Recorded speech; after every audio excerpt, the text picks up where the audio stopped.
তোমাদের জন্য আমি একটা কি নিয়ে আসছি, দেখো তো এটা কি ধরনের, কি বোঝা যায় কি এটা? এটা থেকে কি বোঝা যায়?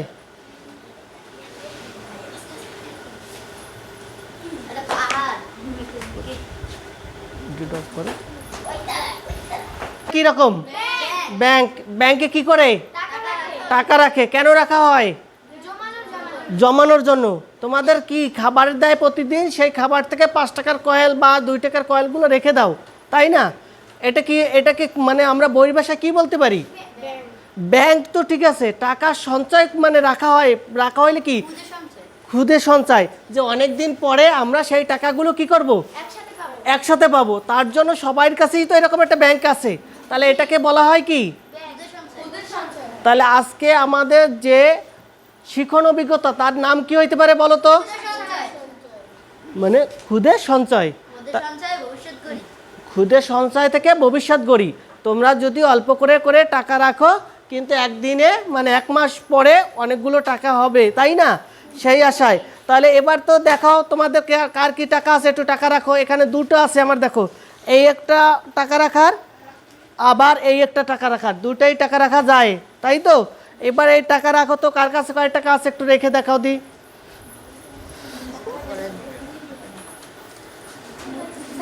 রাখা হয়ে গেছে? টাকা রাখতেছ? হ্যাঁ হ্যাঁ, ওটাও রাখো। হ্যাঁ, তো বেশি সময় না আজকে করছো। দেখো, আমরা এত সময় কি ক্ষুদ্র সঞ্চয় ভবিষ্যৎ গড়ি, তাই তোমরা টাকা রেখেছিলা, এখানে ভাইয়া বাস্তবে রেখে দেখাইলা, তাই তো? তাহলে আমরা এই ভবিষ্যৎ গড়ব। ভবিষ্যৎ গড়তে চাই আমরা কেন ক্ষুদ্র সঞ্চয় করি? ক্ষুদ্র সঞ্চয় করি যে আমাদের জানি ভবিষ্যতে আমরা যখন মানে এখন ছোট আছি ছাত্র, যখন আমাদের প্রয়োজনে অনেক টাকা লাগবে, সেই টাকাগুলো জানি আমাদের প্রয়োজন মিটাইতে পারি, তাই না? এবার এই যে ক্ষুদ্র সঞ্চয় করি, এ থেকে আমি তোমাদের একটা বাস্তব উদাহরণ দিয়ে দেখাই। দেখো, বাস্তবে যদি তোমার কাছে এখানে ব্যাংক, এখানে মনে করো এইখানে কি আছে? ব্যাংক। ব্যাংকে কি করে? ব্যাংকে টাকা রাখা হয়। এইখানে টাকা রাখার পরে তো কে রাখলো টাকা বলো তো? মনে করো তুমি বা তোমার মা টাকা রাখলো। এটা তোমার মা টাকা ব্যাংকে জমা রাখছে, মা, ঠিক আছে? মা এই ব্যাংকে টাকা জমা রাখলো, কিন্তু তোমার এক লোক বা তোমারই কাকা বা ওই টাকা ব্যাংক থেকে টাকা কাকা, মানে এই কাকা কি করছে? ব্যাংক থেকে লোন নিল বা কি ঋণ নিল। তোমার মা ব্যাংকে টাকা জমা করছে। ব্যাংকে টাকা কি করছে? জমা। জমা করে ব্যাংকে টাকা জমা করছে।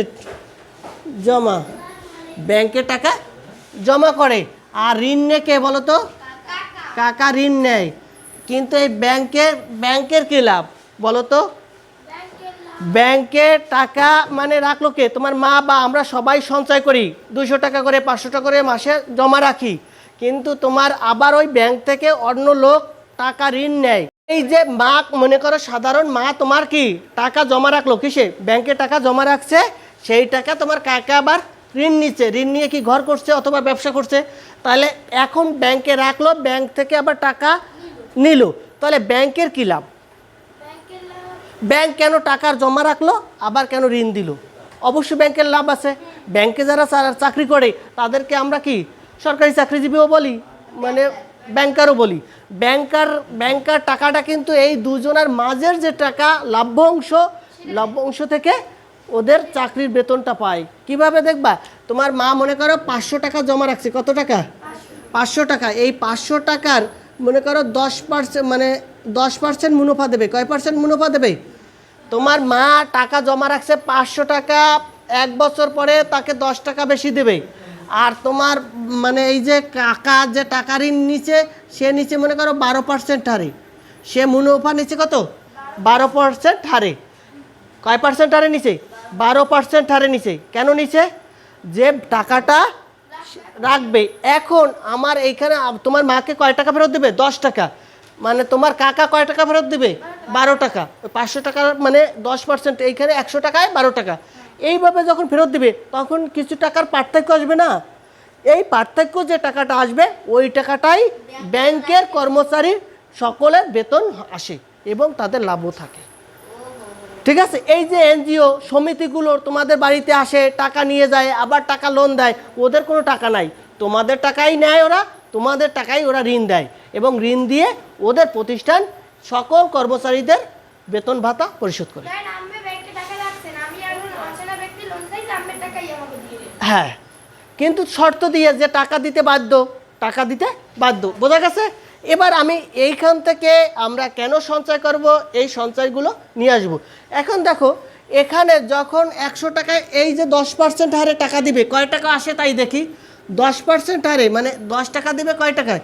100 টাকায়। এই যে পার্সেন্ট চিহ্নটা তোমরা 7-এও দেখছো, মানে 100 টাকায়, 100 টাকায় কয় টাকা দেবে? 100 টাকায় মুনাফা দেবে। কয় কি দেবে? মুনাফা। এক বছরে মুনাফা, সুদ যেটাকে বলি, 1 বছরে মুনাফা দিবে কত? 10 টাকা। কয় টাকা দেবে? 10 টাকা। মানে 100 টাকা যদি 1 বছর রাখো ব্যাংকে তাহলে কয় টাকা দেবে? 10 টাকা। তাহলে আমাদের যদি 1 টাকা ব্যাংকে রাখতাম তাহলে 1 বছর শেষে কয় টাকা দিত বলো? কম দিবে না বেশি দিবে? কম হলে কী করতে হবে? ভাগ 100/10/100।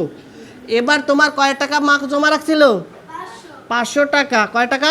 500 টাকা। 500 টাকা 1 বছর ব্যাংকে রাখলে বেশি হবে না কম হবে? বেশি হলে কি করতে হবে? গুণ। বেশি হলে কত করতে হবে? গুণ। তাহলে আমরা গুণ করি, এই শূন্য কাটলাম, এই শূন্য কাটলাম, তাহলে কত? 5×10 = 50 টাকা।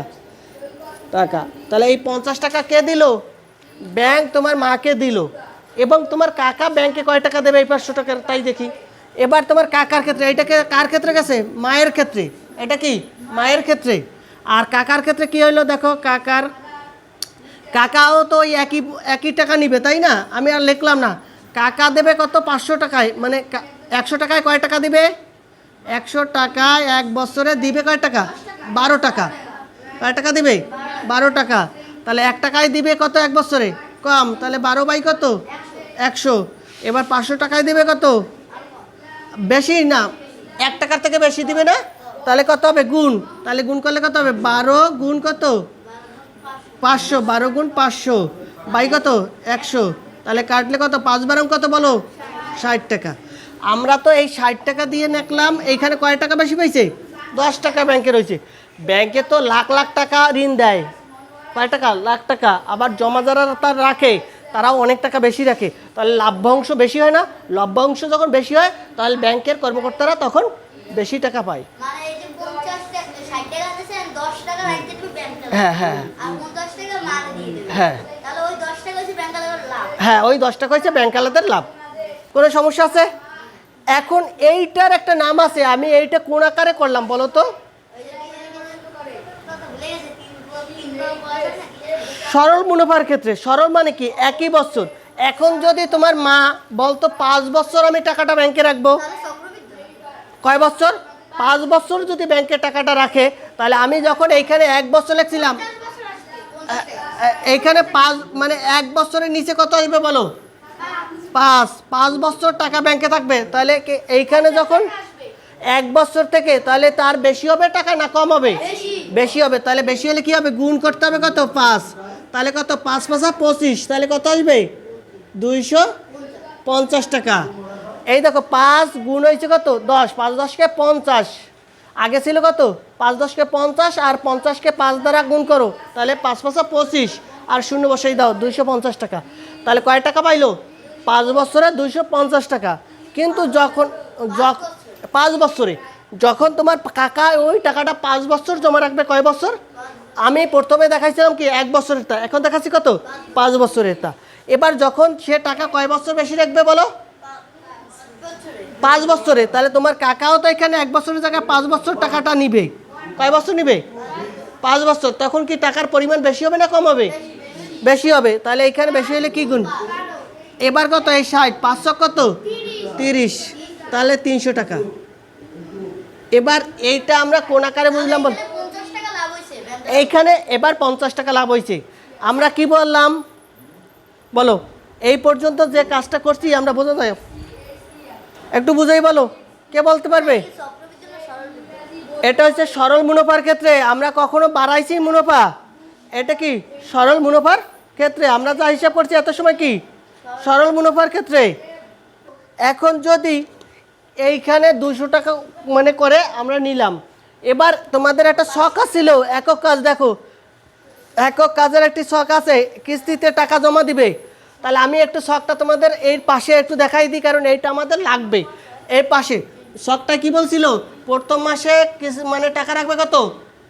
তুমি মনে করো তোমার এই যে ব্যাংকে টাকা রাখবা, এই যে মুনাফা রাখছিলা, এই টাকা তোমার যখন মাস শেষে তোমরা যখন গিফট পাও না, তোমাদের বাসায় তোমাদের কোনো গেস্ট আইলে তোমাদের কিছু টাকা দিয়ে যায় না তোমাদের খাবার খাওয়ার জন্য, সেই টাকাগুলো তোমরা ব্যাংকে রাখলা।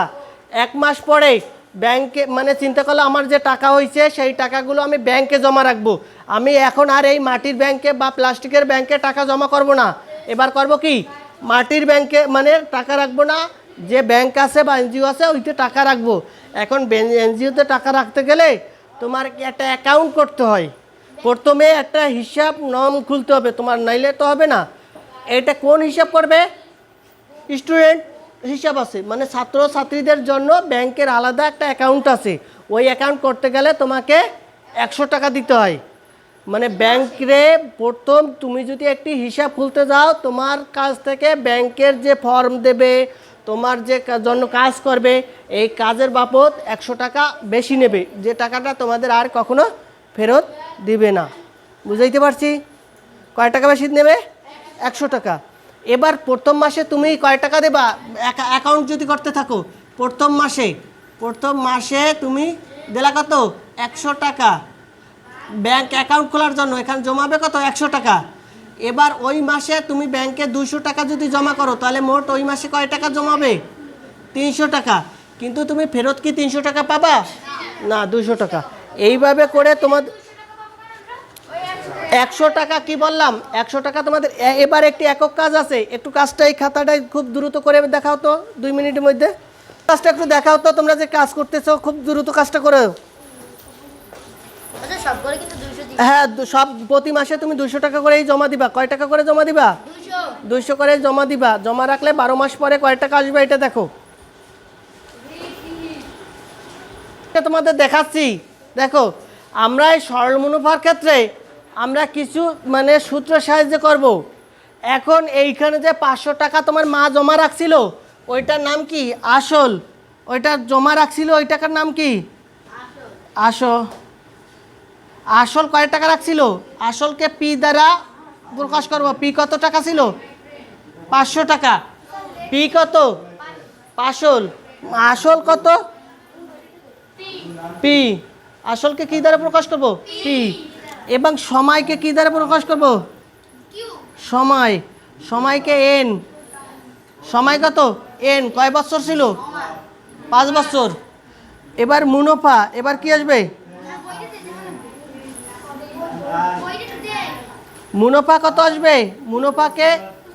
মুনাফাকে আই প্রকাশ করব। মুনাফা কি? আই সমান কত হয়েছে? আই সমান আমাদের বের করতে বলছিল, বের করতে বলছিল কি? আই। আর একটা আছে কি? মুনাফার হার। আর একটা কি? মুনাফার হার। হার মানে শতকরা, যেটা বলছি। হার মানে কি? শতকরা। হার মানে কি? শতকরা। তাহলে হারকে আর দ্বারা প্রকাশ করব। আর হয়েছিল কত পার্সেন্ট? 10%। দেখো, এই অঙ্কটা আমরা যেমন 5-এ শতকরার অঙ্কগুলো করছিলাম, ঠিক আছে, এইরকম লিখে লিখে করছিলাম, কিন্তু এবার লিখে না করেও সূত্রের সাহায্যে অঙ্কটা সলভ করা যাবে। সূত্রটাকে আমি এখানে নিয়ে আসলাম, তোমাদের বইতে আছে, দেখো এখানে আই কি মানে আসল, মানে এখানে কি বলছে? পি। পি হয়েছে কি? তোমার প্রফিট। তোমার কয় টাকা প্রফিট ছিল, তোমার মা কয় টাকা জমা রাখছিল, মানে যখন মানে মানে ব্যাংকে জমা রাখছে, শুরুতে কয় টাকা জমা রাখছিল? তাহলে জমা রাখছিল কত? 500 টাকা। এই জন্য এখানে পি মানে কি? আসল 500 টাকা। এবার এন, সময় কয় বছর জমা রাখছিল? 5 বছর। এই জন্য হয়েছে সময়কে এন দ্বারা প্রকাশ করা হয়েছে। এরপরে কি আছে দেখো, মুনাফা। মোট কয় টাকা সে মুনাফা পাবে, কয় টাকা তাকে লাভ দেওয়া হবে 5 বছর পরে। আর আই হয়েছে কি? মুনাফা। এবার মুনাফার হার মানে শতকরা তাকে কয় টাকা দেওয়া হবে, ঠিক আছে। এখন আমরা যে সূত্রটা তোমাদের বইতে আছে এটা হচ্ছে I is equal to PRN, এই হচ্ছে সূত্রটা আছে দেখবা নেই, আমি দেখাচ্ছি। আমি হ্যাঁ ব্যাংক থেকে আবার তোমাকে রিটার্ন দেবে না, হ্যাঁ ব্যাংকের একটা শর্ত যে তোমাকে 10% করে মুনাফা দিবে, হ্যাঁ এই শর্ত অনুযায়ী দিবে। হ্যাঁ হ্যাঁ ব্যাংকে দিবে যখন তোমার কাকা ঋণ পরিশোধ করবে তখন ব্যাংকে দিবে। ব্যাংক দিবে কাকে? তোমাকে। ব্যাংক দিবে কাকে? তোমাকে, ঠিক আছে। কোনো সমস্যা আছে? ব্যাংক তোমাকে দিবে। এখন দেখো হ্যাঁ এবার এই পর্যন্ত থেকে আমরা যখন আই সূত্র নিয়ে আসলাম, দেখো আই এর মান বের করবো। পি এর মান কত আছে? 500। আর এর মান আছে কত? 10%। 10% মানে 10/100%, যখনই থাকবে 100। এন হয়েছে কত? 5। এবার গুণ করে দেখো, এবার এই 0 আর এই 0 কাটলাম, এই 0 আর এই 0 কাটলাম, তাহলে 5 5 50 50 5 50 কত? 250 টাকা। দেখো ওই অঙ্কটা আমি লেখে করছিলাম, এইটা না লেখে সূত্র অনুযায়ী করলাম। এটা আরো সহজে বোঝা গেল না? এই সূত্রটা আরো হ্যাঁ হ্যাঁ বলো। মুনাফা আই মানে তোমার মা যে টাকাটা পাইছে ওই টাকাটা। আর কোনো প্রশ্ন? একটি একক কাজ দিলাম বা দুইজনের দলগতভাবে দুইজনে একটি কাজ করো। এইখানে মনে করো 5,000 টাকা দিলাম। কয় হাজার? 5,000 টাকা। কয় হাজার টাকা? আর এখানে 10%-এর দ্বারায় আমি এখানে কয় পার্সেন্ট দেবো? 5%। 5% দিলাম। তুমি এই 5 বছরের কয় টাকা আসবে একটু বের করে দেখাও, কে দ্রুত পারো। আমি যে কাজটা দিছি এটা কে দ্রুত করতে পারো দেখো দি।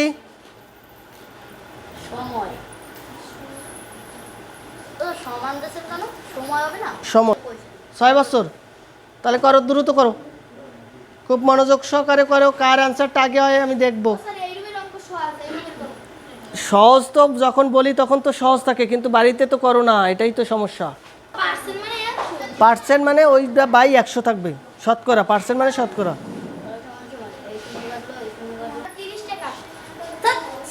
30 টাকা হবে কেন? ভালো করে দেখো, হয়নি তোমার অ্যান্সার। তুমি এই অঙ্কটা করে দাও তো। 5,000 করো উপরে। তোমার প্রশ্ন ছিল কত? উপরে 5,000 করো। রেদওয়ান উপরে 5,000 লেখো। নতুন অঙ্ক দেখে নাও, নতুন অঙ্কটাও করে দিচ্ছে এবং ওর অঙ্কটা হয়েছে। খুব সুন্দর করে লেখো 5,000। হ্যাঁ হ্যাঁ দ্রুত লেখো, দ্রুত লেখো।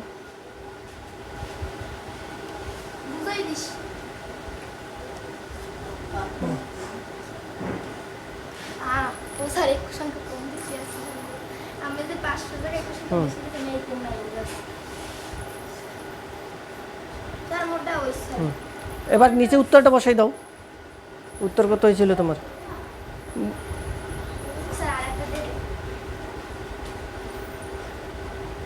তুমি একটু বুঝেই বলো তো ওদের, বুঝেই বলো।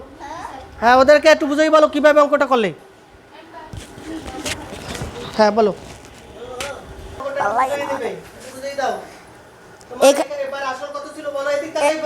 এখানে আসল পি সমান সমান 5,000 ছিল। এখানে আসল 5,000 এবং সময় ছিল এন সমান সমান 6 বছর। আর মুনাফা বাইর করতে বলছে, তাই সূত্র দিয়ে বাইর করবো। আর মুনাফা হার আর সমান সমান 5%। তাহলে তাহলে সূত্র অনুযায়ী আই সমান সমান পি মানে আসল, আর মানে মুনাফার হার, আর এন মানে সময়। তাহলে এই তাহলে লিখলাম না, পি সমান সমান আসল 5,000 গুণ পির সাথে আর গুণ সম্পর্ক, তাই গুণ চিহ্ন। আর সমান সমান 5, আর 5% জায়গায় 100 বাই 100। তারপর এই আর এর সাথে এন এর গুণ সম্পর্ক, তাই গুণ। আর এন সমান সমান 6, তাই 6। আর 0 0 কাটাকাটি করলে 0 0 কাটাকাটি, এই 0 কাটা। তারপর 50 একে 50, 50 গুণ 5 গুণ 6, তাহলে 1500। Thank you. দেখো ওর অঙ্কটা বোঝানোর কোনো সমস্যা আছে? তোমরা বোঝোনি। দেখো ক্লাসে কি এবার অঙ্ক পারা যাবে? সহজ না? হ্যাঁ ওর জন্য একটা মানে ক্লাস পাইতে পারে না।